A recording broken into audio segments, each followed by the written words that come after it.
ನಾಳೆ ಇಂಟರ್ವ್ಯೂ ಇದೆ, ಪ್ರಿಪೇರ್ ಆಗು. ನಾಳೆ ನಾನು ಯಾವ ಇಂಟರ್ವ್ಯೂಗೆ ಅಪ್ಲೈ ಮಾಡಿಲ್ಲ ತಗೋ. ನೀನ್ ಮಾಡಿಲ್ಲ, ಮಾಡೋದು ಇಲ್ಲ ಅಂತ ನಂಗೆ ತುಂಬಾ ಚೆನ್ನಾಗಿ ಗೊತ್ತು. ನಿನ್ ಪರವಾಗಿ ನಾನು ಅಪ್ಲೈ ಮಾಡಿದೀನಿ. ತಗೋ, ಇದ್ರಲ್ಲಿ ಎಲ್ಲಾ ಡಾಕ್ಯುಮೆಂಟ್ಸು ಇದೆ, ಪ್ರಿಪೇರ್ ಆಗು ಇಂಟರ್ವ್ಯೂ. ಅಲ್ಲ, ನನ್ನ ಪರವಾಗಿ ನೀನ್ ಯಾಕೆ ಮಾಡಕ್ ಹೋದೆ? ಏನ್ ಯಾಕೆ ಅಂತ ಕೇಳ್ತಿದ್ಯಾ? ಕೋರ್ಟ್ ಆರ್ಡರ್ ಆಗಿರೋದು ಮರ್ತೋಗಿದ್ಯಾ? ಅತ್ತೆ ಮಾವನ್ಗೆ ದುಡ್ಡು ಕೊಡ್ಬೇಕು. ಆ ದುಡ್ಡನ್ನ ದುಡಿಬೇಕು ಅಂದ್ರೆ ನೀನ್ ಕೆಲ್ಸಕ್ಕೆ ಹೋಗ್ಲೇಬೇಕು, ಇಲ್ಲಾಂದ್ರೆ ಜೈಲ್ಗೆ ಹಾಕ್ತಾರೆ. ಪ್ರಿಪೇರ್ ಆಗೋ ಹರಿ, ಟೈಮ್ ಪಾಸ್ ಮಾಡಬೇಡ. ಇಂಟರ್ವ್ಯೂ ನಾಳೆ ತಾನೇ ಇರೋದು, ಸಂಜೆ ಪ್ರಿಪೇರ್ ಆಗಿ. ಈ ತರ ಕೇರ್ಲೆಸ್ ಮಾಡಿನೇ ಈ ತರ ಆಗಿರೋದು. ನಾಳೆ ಅಂತ ಪೋಸ್ಟ್ಪೋನ್ ಮಾಡ್ತಾ ಕೂತ್ಕೊಳ್ಬೇಡ ಹರಿ. ನೀನ್ ಯಾವ ಇಂಟರ್ವ್ಯೂನ ಅಟೆಂಡ್ ಮಾಡಿ ಅಭ್ಯಾಸ ಇಲ್ಲ, ಓದುದೆಲ್ಲ ಮರ್ತ್ ಹೋಗಿರುತ್ತೆ. ಪ್ಲೀಸ್ ಅರ್ಥ ಮಾಡ್ಕೋ, ಸೀರಿಯಸ್ ಆಗಿ ತಗೋ ಲೈಫ್ನ. ಇವಳೇನ್ ಗುರು, ಕೆಲ್ಸಕ್ಕೆ ಹೋಗೋ ಅಂತ ಬೇತಾಳ ಥರ ಬೆನ್ಬಿದ್ದಿದ್ದಾಳಲ್ಲ. ನಾನು ಯಾರ ಕೈ ಕೆಳಗೂ ಕೆಲಸ ಮಾಡಕ್ ಇಷ್ಟ ಇಲ್ಲ ಅಂತ ಇವಳು ಗೊತ್ತಿಲ್ವಾ? ಏನ್ ಯೋಚನೆ ಮಾಡ್ತಿದ್ಯಾ? ಅದೇ ಸಿಲೆಬಸ್ಸು ಬ್ರಷ್ ಅಪ್ ಮಾಡ್ಕೋತೀನಿ ಅಂತ. ಹರಿ, ಇನ್ನೊಂದು ವಿಚಾರ, ಕೆಲ್ಸ ಸಿಕ್ಕಿದ್ಮೇಲೆ ಪ್ಯಾಕೇಜ್ ಕಡಿಮೆ, ಸ್ಯಾಲ್ರಿ ಕಡಿಮೆ, ನಾನು ತುಂಬಾ ಹೊತ್ತು ಕೆಲಸ ಮಾಡ್ಬೇಕು, ದೂರ ಬಾರ ಅಂತೆಲ್ಲ ಕಾರಣ ಕೊಟ್ಕೊಂಡು ಕೂತ್ಕೊಳ್ಬೇಡ. ಏನೇ ಆಗ್ಲಿ ಪರವಾಗಿಲ್ಲ, ಕೆಲ್ಸಕ್ಕೆ ಹೋಗ್ಲೇಬೇಕು ಹರಿ.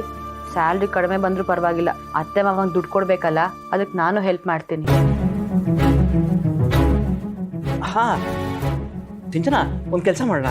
ನೀನು ಏನು ದುಡ್ಡಿದೆಯೋ ಅದೆಲ್ಲ ತೀರಿಸ್ಬಿಡು. ಆ ಟೆನ್ಷನ್ ಎಲ್ಲ ಕಡಿಮೆ ಆದಮೇಲೆ ಕೆಲಸಕ್ಕೆ ಹೋಗ್ತೀನಿ. ಹೇಳಿದ್ರೆ ತಪ್ಪಾಗೋಯ್ತಾ? ನಾನು ಸಹಾಯ ಮಾಡ್ತೀನಿ ಅಂದೆ, ಪೂರ್ತಿ ನಾನೇ ತೀರಿಸ್ತೀನಿ ಅಂತ ಹೇಳಿಲ್ವಲ್ಲ. ಈಗ ನಾನೇನೇ ದುಡ್ಡು ಕೊಡ್ಬೇಕಾದ್ರೂ ಅಪ್ಪನ ಹತ್ರ ಕೇಳೇ ಕೊಡಬೇಕು. ಹರಿ, ಇನ್ನೊಂದು ವಿಚಾರ ನಿಮ್ಗೆ ಹೇಳಬೇಕು. ನಾನು ಸ್ವಲ್ಪ ದಿನ ಕೆಲ್ಸಕ್ಕೆ ಹೋಗೋಕ್ಕಾಗಲ್ಲ, ವರ್ಕ್ ಫ್ರಮ್ ಹೋಮು ಮಾಡೋಕ್ಕಾಗಲ್ಲ. ಮ್ಯಾಟರ್ನಿಟಿ ಲೀವ್ ಅಪ್ಲೈ ಮಾಡಿದ್ದೆ, ಸ್ಯಾಂಕ್ಷನು ಆಗಿದೆ. ಈಗ ನಾನು ಏನೇ ದುಡ್ಡು ಕೊಡಬೇಕಾಗಿದ್ರು ನನ್ನ ಸೇವಿಂಗ್ಸಲ್ಲಿ ಕೊಡೋಕ್ಕಾಗಲ್ಲ. ನೋಡು, ಇನ್ನು ಎಲ್ಲ ಜವಾಬ್ದಾರಿ ನೀನೇ ತಗೊಳ್ಬೇಕಾಗತ್ತೆ. ಎಷ್ಟು ದಿನ ಅಂತ ಇದೇ ಮನೇಲಿ ಇರೋಕ್ಕಾಗತ್ತೆ ಹೇಳು? ನನಗೆ ಡೆಲಿವರಿ ಆಗಿ ಸ್ವಲ್ಪ ತಿಂಗಳಾದ್ಮೇಲೆ ನಾವು ನಮ್ಮ ಮನೆಗೆ ಹೋಗಲೇಬೇಕು.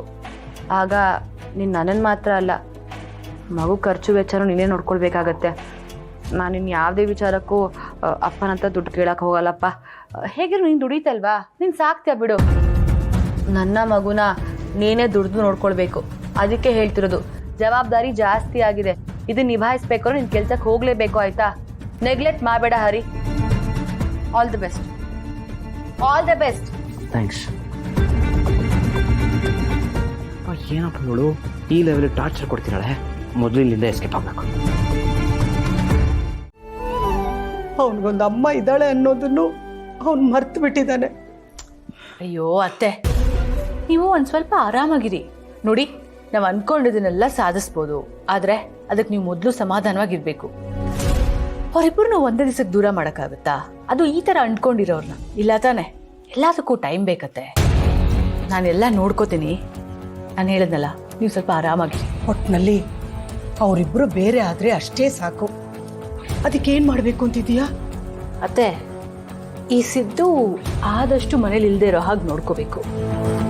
ಅವನು ಮನೇಲಿ ಇಲ್ಲದೆ ಹೋದ್ರೆ ಇವರಿಬ್ರು ಕೂಡ ದೂರ ದೂರ ಆಗ್ತಾರೆ. ಅವಾಗ ಒಳ್ಳೆ ಟೈಮ್ ನೋಡ್ಕೊಂಡು ಅವಳನ್ನ ಮನೆಯಿಂದ ಆಚೆ ಹಾಕ್ಬೋದು. ಅದು ಹೇಗಮ್ಮ ಸಾಧ್ಯ? ಅವಳನ್ನ ಬಿಟ್ಟು ಒಂದು ನಿಮಿಷನೂ ಅವನು ಅಲಗಾಡ್ತಿಲ್ಲ. ಇಷ್ಟು ಹೇಳಿದ್ಮೇಲೂ ಜೊತೆಲ್ಲೇ ಇದ್ದಾನೆ. ಅವರಿಬ್ಬರನ್ನ ಹೇಗೆ ಬೇರೆ ಮಾಡೋದು? ಇದಕ್ಕೂ ನನ್ನ ಹತ್ರ ಒಂದು ಐಡಿಯಾ ಇದೆ ಅತ್ತೆ. ನಾನೆಲ್ಲ ಪ್ಲಾನ್ ಮಾಡ್ತೀನಿ, ನೀವು ನೋಡ್ತಾ ಇರಿ.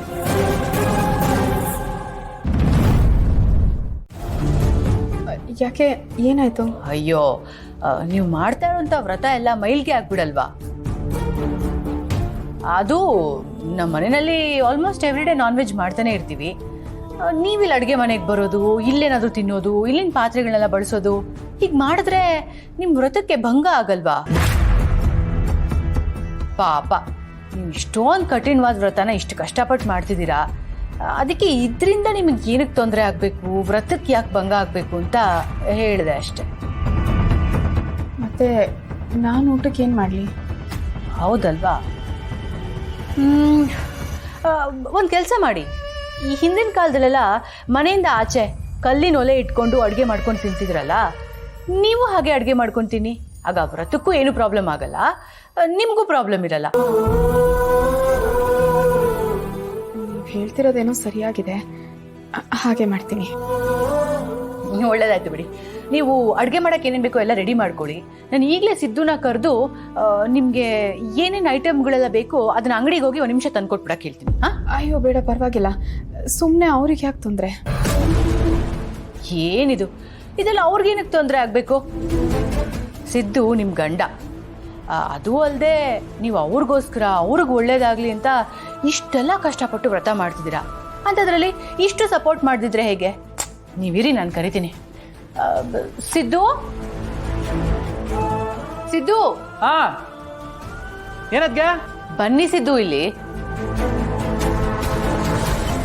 ಹೇಳಿದ್ಗೆ ಸಿದ್ದು, ಇವತ್ತಿಂದ ಭಾವನಾ ಅವರು ಮನೆಯಿಂದ ಆಚೆ ಅಡುಗೆ ಮಾಡ್ಕೊಂಡು ತಿಂತಾರೆ. ಅವ್ರು ನಿಮಗೆ ಲಿಸ್ಟ್ ಎಲ್ಲ ಕೊಡ್ತಾರೆ. ನೀವು ಅಂಗಡಿಗೆ ಹೋಗ್ಬಿಟ್ಟು ಅವ್ರಿಗೆ ಏನೇನು ಬೇಕೋ ಎಲ್ಲ ಬೇಗ ತಂದ್ಕೊಟ್ಬಿಡಿ.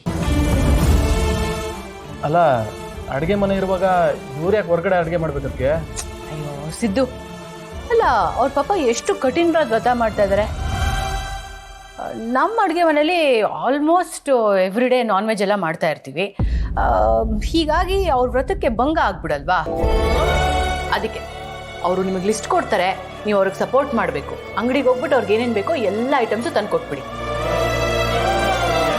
ಅವ್ರು ಇಷ್ಟೆಲ್ಲ ಕಷ್ಟಪಡ್ತಾ ಇದ್ದಾರೆ ಪಾಪ, ಎಲ್ಲ ನಿಮಗೋಸ್ಕರ.